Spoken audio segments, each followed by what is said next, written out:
Toyota Supra. Siapa yang tak kenal dengan Toyota Supra? Boleh dikatakan semua peringkat umur kenal dengan Toyota Supra. Kereta ni popular apabila enjin lama dekat Supra, iaitu 2JZ, 3 liter enjin yang boleh modified, ada kemampuan sehingga dapat horsepower lebih 1000.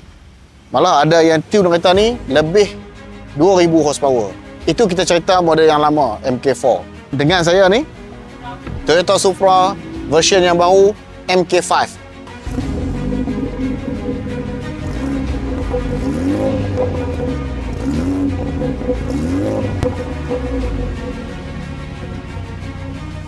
Yang mana kereta ni diberi nafas baru bila Toyota dan juga BMW collaborate.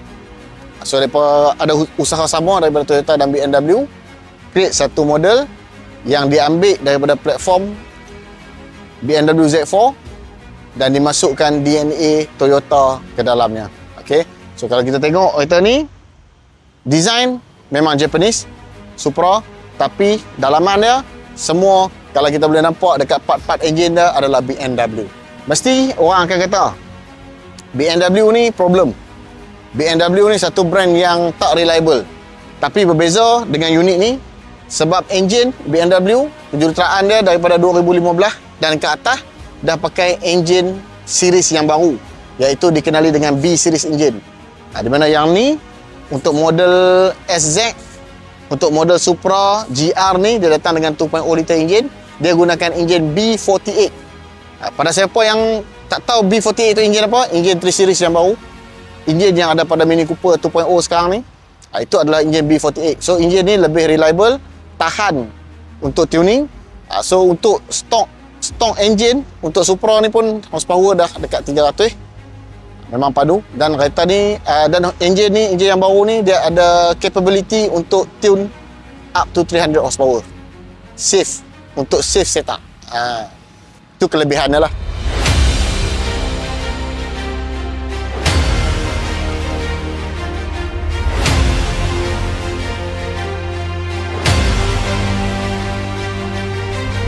So untuk Supra dia ada beberapa variant. Dia ada model yang standard, dia ada juga model GR 2.0 dan dia ada juga model 3 liter.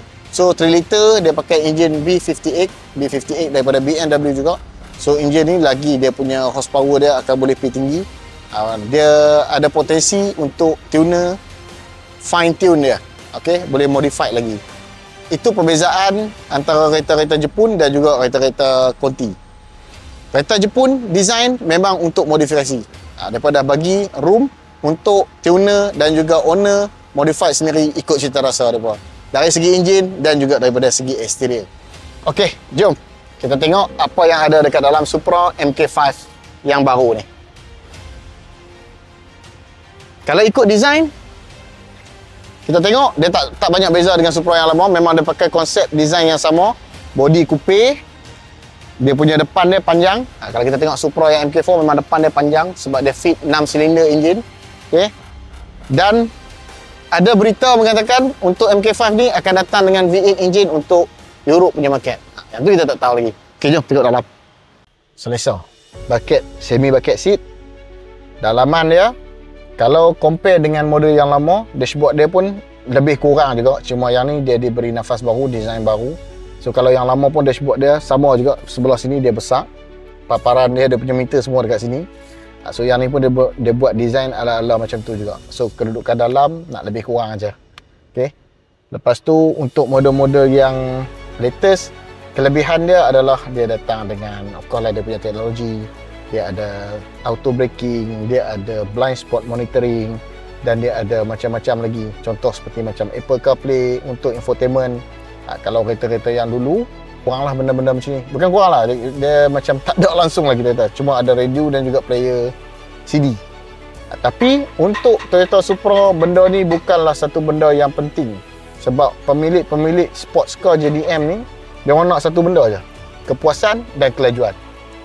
Infotainment nombor 2. Kalau hangpa setuju, boleh komen di bawah. Untuk infotainment kereta ni, not bad. Sound system dia JBL dan juga dia punya home theater pun semua JBL. Cuma kereta ni dah ada sound system yang sedap, safety yang mantap, duduk selesa. boleh naik 2 orang je lah. Tapi tak apa, tak ada masalah. Sebab Supra yang lama pun 4 seater, orang akan delete dia punya seat belakang. Tetap kita akan buang untuk ringankan dia. Sebab apa? Sebab kita nak power.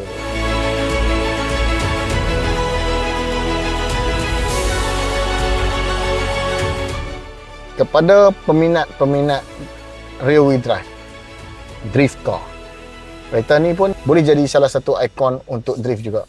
Walaupun ikon untuk drift adalah yang kita tahu Toyota 86, tapi Toyota Supra juga dia adalah rear wheel drive, dan kereta ni juga ada capability untuk drift show dan juga drift demo. Kereta ni auto. Siapa kata auto tak boleh drift?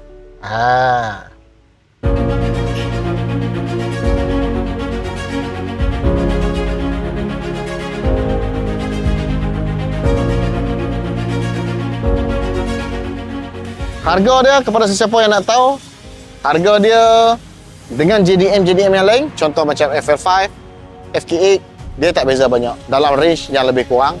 Dan juga kalau kita compare dengan dia punya Legend MK4, harga pun lebih kurang juga. Cuma ini kereta yang kereta toys, JDM kereta toys. Kereta ni yang kita tak naik hari-hari penggunaan dia. So kereta yang hobi, collector item, inilah dia. Siapa yang mencari collector item yang nak simpan 20 tahun, 30 tahun, inilah dia. Harga, siapa bersetuju, boleh komen kat bawah. Harga akan naik.